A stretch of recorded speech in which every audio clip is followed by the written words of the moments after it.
Hey guys, so let's talk about Wilcon. It had a barrage of selling over the past few days. What should you do if you're a quick trader, a position trader, or an investor? Check this video out.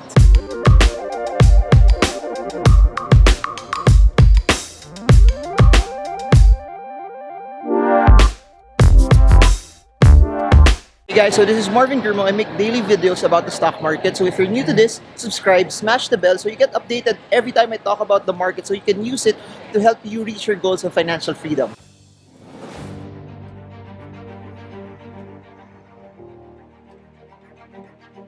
Hey guys, so I'm off to CDO for StockSmart CDO over the weekend. So if you are in the area, I hope to meet you and I hope the sessions that we're having will help you trade the markets with confidence. For this video, I'd like to talk about Wilcon. I got numerous messages about Wilcon basically because it hit a lot of selling over the past few days and a lot of people have been anxious, have been scared. They don't know what to do with the stock. Whoa guys, long line, but let's go.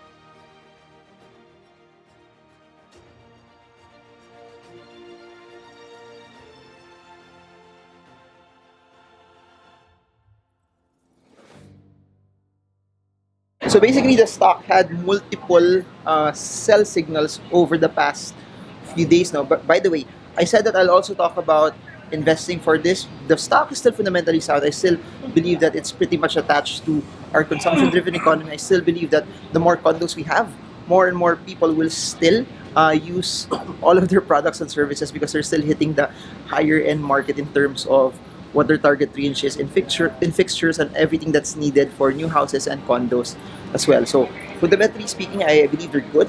Let's just see if people are speculating that their earnings might not be as good over the next few quarters as well. But I'll keep you updated on that. From a quick trading perspective and a position trading perspective, there might be something different.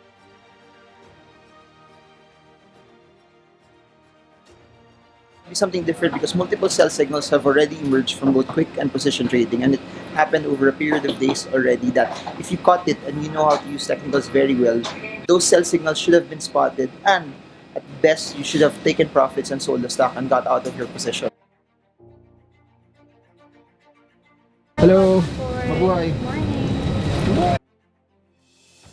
So basically, if you follow the progression, it failed to break out from the 17.5 resistance level, which over a couple of weeks also it tried to hit it, but it did not push up. So that's one trigger, especially for those who are into quick trading. That should have been a signal to actually sell the stock. Then after that, while it failed to break out from the 17.5 resistance level, the stock started to drop, not so fast, but at a relatively slower pace. That at that slow pace, it tried to go to the 16.25 support level, and at the 16.25 support level, it also did not hold its ground. As you can see here in the chart, that as it tried to hit that level, there was massive selling, causing the stock to break down. But while it was happening, it not holding the 16.25 level, it also failed to hold the midterm uptrend that started September last year. So why am I saying this?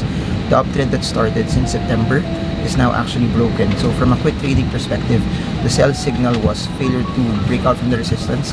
Number two is the failure to hold the support. Number three is you have the uptrend being broken. So you have 10 months worth of uptrend that has been broken already. So for both quick and position traders, multiple sell signals have already emerged in the stock. And if you look at the moving averages, you're seeing the moving average also being broken. So you have sell signals from the range perspective, you have sell signals from the trend perspective, you have sell signals from moving averages. Then if you scroll down, you can also see the MACD showing us sell signals as well. So MACD is also bearish as of this point in time, meaning for both position and quick traders, you should be out of the stock. And RSI is already oversold.